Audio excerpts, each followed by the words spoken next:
Hi friends, welcome back. This is your roll. சரி வாங்க நம்ம மல்லி சீரியல் ரிவ்யூக்குள்ள போவோம்.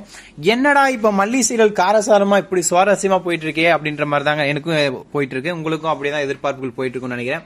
ஆமா, என்னடா நினைச்சு பாத்தீங்கன்னா கதிரேசன் வந்துட்டு விஜய் கிட்ட சொல்றாங்க, நம்ம வீட்டுல நீங்க தலை தீபாவளி கொண்டாடுங்க மாப்பிள்ள, அதனால நீங்க கிளம்பி வந்துருங்க, நம்ம வீட்டுக்கு போலாம் அப்படின்னு சொல்றாங்க.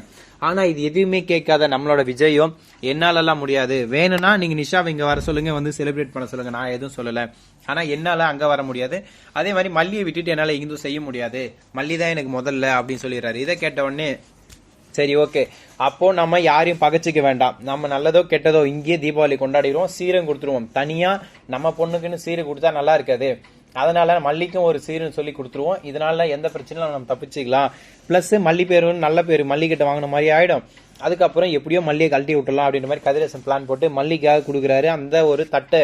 ஆமாங்க, அந்த தட்டுல நெக்லஸ், கம்மல், ஜிமிக்கி என்னென்னமோ சொல்லிட்டு மொத்தம் ஒரு 22 சவரன் இருக்குங்க. ஆமாங்க, என்னடா அவ்வளவுதான் இருக்கா, பார்த்தா எனக்கு 100 சவரன் இருக்கிற மாதிரியே இருக்கே அப்படின்னு நீங்க சொல்லலாம். அவ்வளோ இல்லைங்க, ஒரு 22 சவரன் இருக்கும், அவ்வளவுதான்.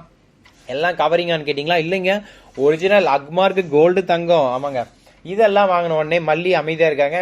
இன்னொரு பக்கம் இவருக்கு பாத்தீங்களா, போலி ரேணுகா சுடர்விழி, சுடருக்கு அப்படியே சும்மா சொய்யன் தூக்கி வாரி மாதிரி போட்ட மாதிரி ஆயிடுச்சுங்க. என்னடா சொல்ற சொய்யன், என்னடா சொயின்னு கேக்குறீங்களா? ஆமாங்க, நகையெல்லாம் பார்த்த உடனே அப்பா இவ்வளவும் எனக்கா, ஐயோ அப்பாப்பா, அப்படியே திங்குற மாதிரி வாயை பொழந்துட்டு போய் தட்டை வாங்குறாங்க. இந்த டைம்ல தாங்க தப்பான ஒரு சரியான இடத்துல தப்பான ஒரு ஆள் ராங் என்ட்ரி கொடுத்து ராங்கா எல்லா விஷயம் போயிட்டு இருக்கு. யாரா அந்த ராங்கான ஆள் கேக்குறீங்களா? வேற யாரும் இல்லைங்க, நிஷாவோட அக்கா அப்படின்னு தானே சொல்லுவீங்க. ஏன்னு கேட்டா நிஷா இறந்துட்டா, இப்ப ரேணுகா தானே வேஷத்துல வேற ஒருத்தி வந்திருக்கா இல்லையா? இப்ப நான் வளர்றேன் ஏண்டான்னு கேக்குறீங்களா? எல்லாம் ஒரு காரணமா தாங்க.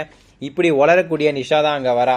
ஏன்னா நிஷா இப்படிதான் ராஜேஷ் செட்டியும் போயிட்டு வளரிட்டு இப்ப என்னடா பண்ண தெரியாம அவகிட்டயும் மாட்டிட்டு, ஒரு பக்கம் அப்பங்கிட்ட சொத்தும் வாங்க முடியாம சொகத்தையும் வாங்க முடியாம என்னடா பண்றதுனே தெரியாம நடு தெருவில் உட்காந்துட்டு இருக்காங்க.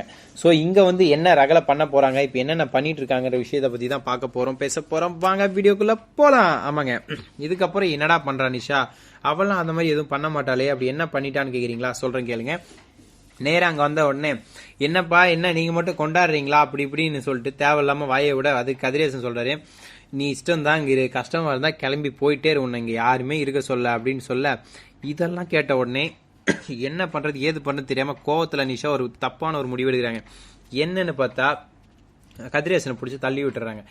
என்னடா கதிரேசனே பிடிச்சி தள்ளி விடுற அளவுக்கு பெரிய ஆள் ஆயிட்டாளாவ அப்படின்னு கேக்குறீங்களா?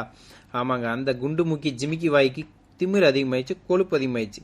என்னதான் இருந்தாலும் வயசுல பெரிய ஆள் இல்ல, அந்த ஆளை பிடிச்சி ஒரே ஒரு தள்ளு தாங்க. எனக்கே பார்த்தோன்னே பாவமாயிடுச்சு. என்னடா இந்த வயசுல இந்த மனுஷனுக்கு இப்படி நிலைமையா, பொண்ணை பெத்தா அது என்ன குடிச்சு கூத்தடிச்சு அது ஒரு பக்கம் போய் சேர்ந்துருச்சு. சரி, 2வது பொண்ணா நல்லா இருக்குன்னு பார்த்தா 2வது பொண்ணு சொத்துன்னு அழிது, அது ஒரு சோம்பேறி. ஏன்னா ரேணுகாவை போட்டு தள்ளதே சில டைம் எனக்கு தோணுதுங்க, நிஷாவா இருக்குமோ, இவ தான் அந்த ஜினுக்கு வேலை காட்டியிருப்போலோ அப்படின்னே தோணுது.